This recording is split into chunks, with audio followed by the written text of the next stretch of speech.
என்ன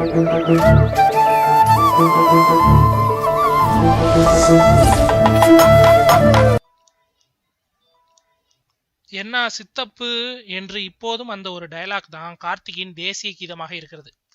அவர் இந்த டயலாக்கை உச்சரிக்கும் போதெல்லாம் அவரது ரசிகர்கள் விண்ணதிர விசில் அடிப்பார்கள். இப்படி ஒரு டயலாக்கை அவருக்கு தந்து அவரது புகழை நிலையாக்கி வைத்த சிறப்பு அமீருக்கு மட்டுமே உண்டு. பருத்தி வீரன் படம் வந்து 10 வருஷங்கள் ஆகிவிட்டது. சூர்யா மீது இருந்த கோபத்தால் அவரது தம்பி கார்த்தியை ஹீரோவாக்கினார் அமீர்.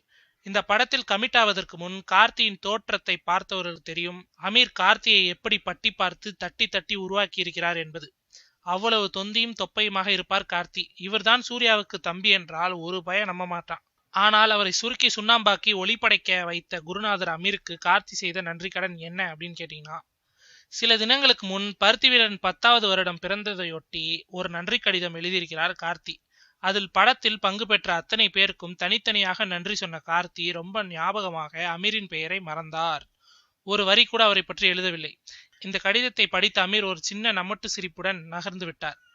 ஆனால் ஊர் உலகம் அப்படியா இருக்கும்? கடந்த 2 நாட்களாக கோடம்பாகத்தில் அதிகம் மெல்லப்பட்டு வருகிறார் கார்த்தி.